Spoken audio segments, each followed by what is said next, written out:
Greatness cannot be achieved without obsession. If you want to be the best, you must be obsessed with it. If you want to be the best anchor man, you must be. You have no choice. There's no other way around it. There's no easy way to do it. You have to be obsessed with that shit. Can't get away from it. Obsession. So I know a little bit about getting to the top. I also know a little bit about falling from the top.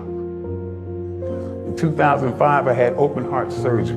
During the course of that surgery, I passed away, flatlined, died, whatever you want to call it, 3 times. I used to ask myself, I used to wonder to myself, I used to ask the good Lord, I used to pray, why? Why did this have to happen to me? I felt like I was a pretty good person. For a year and a half after my surgery, 18 months. 6 months I had to spend in a wheelchair. 6 more months, I had to sleep sitting down on the floor with my back up against the wall. Because if I laid down, I couldn't breathe. I stand here today and I tell you, I have a new magnificent obsession. I'll tell you, first of all, that everything I went through, every beating I got, every nose that was broken, every bone that was broken, all the suffering I went through in my recovery to come back, all the times I couldn't breathe, I rushed to the emergency. It was all, every minute of it was worth it. It was all worth it. It was nothing. So no longer do I ask the good Lord why. I thank him for choosing me to be the one. So I am the one that he chose to not die, but to stay here and deliver that message to you. You have to have thick skin to get better. You have to call yourself out. If you're fat and you're fucked up, and a lot of people don't want to go there. They don't want to talk about their childhood. They don't want to talk about their past. They want to get to the root of the problems, and then they go, why am I not getting better? Because there's a lot of shit in there you haven't dealt with, brother.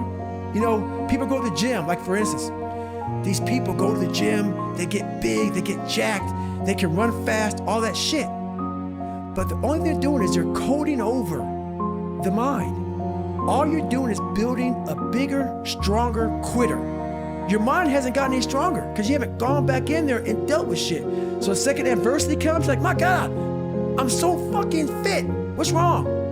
Your mind is still soft.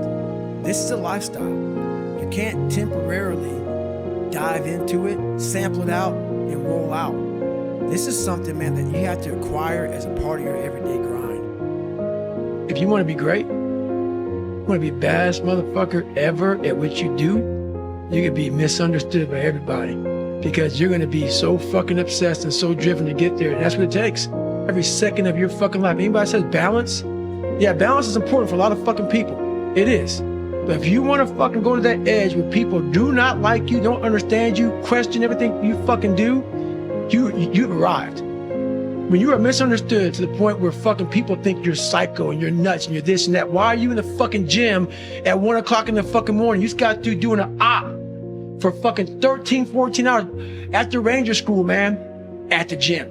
What's wrong? You will never understand what is wrong with me. And that's why I'm so fucking glad you don't, because I'm in the right fucking spot. When people don't understand you anymore, you're in that spot of obsession and drive.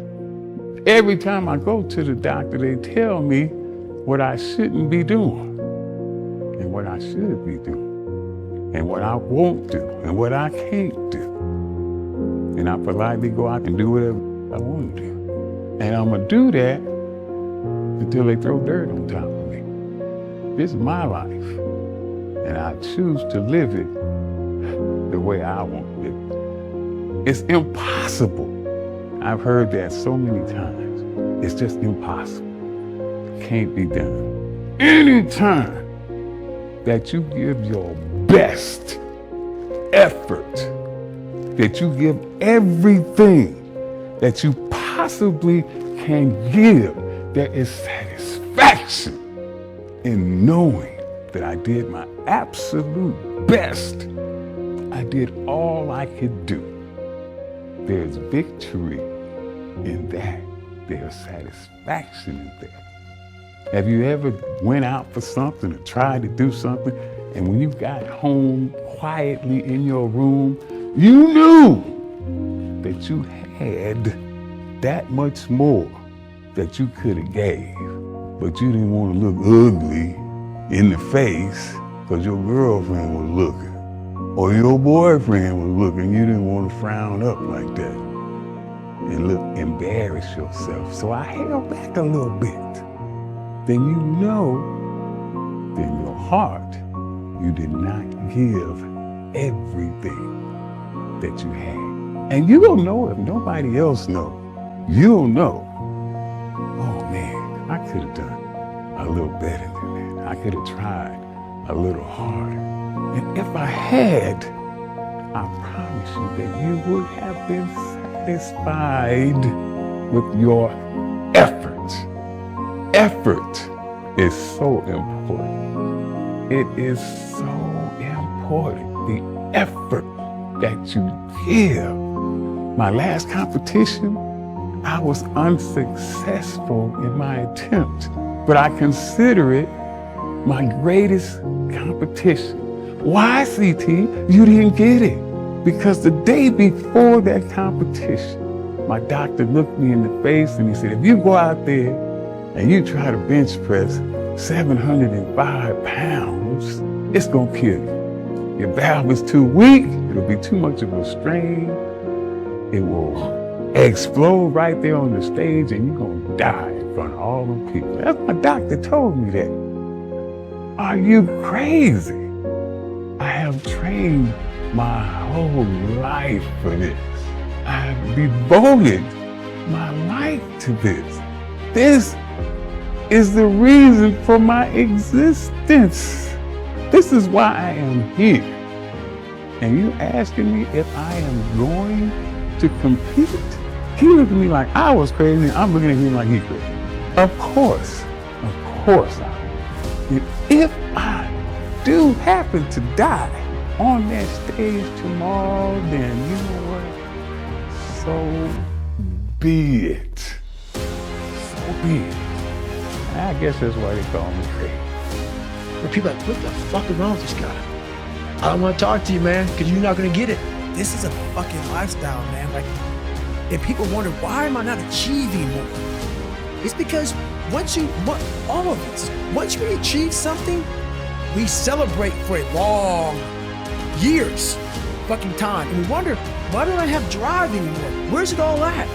If you don't develop a routine of suffering, and suffering is not like go out and kill yourself every day, it's being uncomfortable. That keeps you hungry every day. If you live in your victories for so long and say, I'm gonna go challenge myself for 30 days or for 2 weeks or run this one marathon. And it ends, I did one marathon, okay? That's why it leaves you. It leaves you because you haven't set up the next obstacle. Obstacles is how you grow. You must continue to have friction. Friction is where growth is at. No friction, there's no growth. I became obsessed.